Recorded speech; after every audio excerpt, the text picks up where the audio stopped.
So, it's 2019 and political parties are bringing their best social media game ahead of the UK general election. And this right here, these are the best tweets that the UK Conservatives reckon they can afford. Now, this might seem like bad advertising, but it's actually a calculated decision that could shape the course of an election. Sounds crazy, right?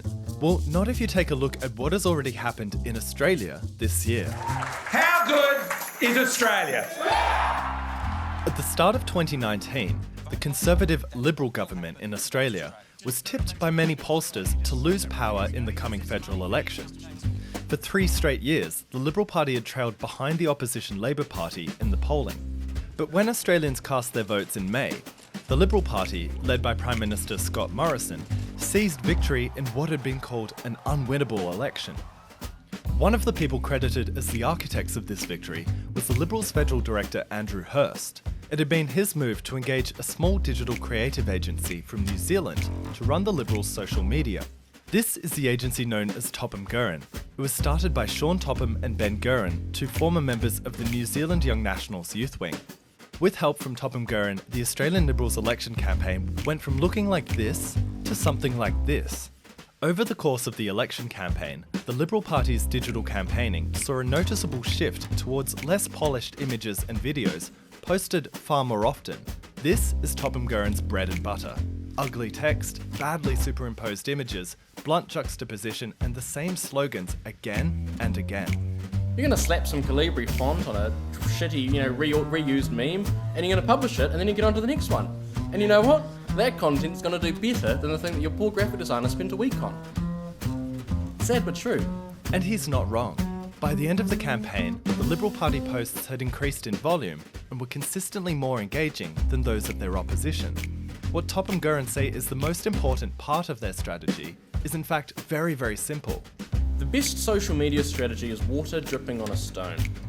You've got to be pushing the same consistent message day in, day out.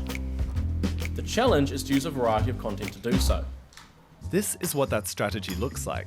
Whether it's memes or stickers or videos that they're making, Topham Guerin ensure that the message is always precisely the same. So when the Liberals won the election, Topham Guerin were credited as among those who had made the victory happen. But this wasn't their first rodeo. Ben and Sean cut their teeth back home in New Zealand, working for Prime Minister Bill English during the 2017 election campaign.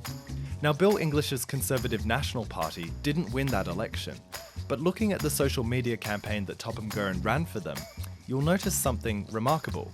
Many of the memes they created are strikingly similar to ones later used in the Australian election by the Liberals and Scott Morrison. And while the subject might change, the campaign advertising itself remains much the same. The same text, the same images, and the same slogans. So what does this mean for the UK election? Well, it's now been reported that Topham Guerin are working for the UK Conservatives to help Prime Minister Boris Johnson seek re-election. And to look at the campaigns the Conservatives are already running, that really isn't hard to tell. What Topham Guerin are bringing to the UK election is a franchised campaign, one that's been adapted and refined from New Zealand to Australia to overseas. It's especially effective on Facebook, where winning the favour of the algorithm means winning the attention of the public. And with one election already won this way, it's no wonder the UK Conservatives see this as their key to success.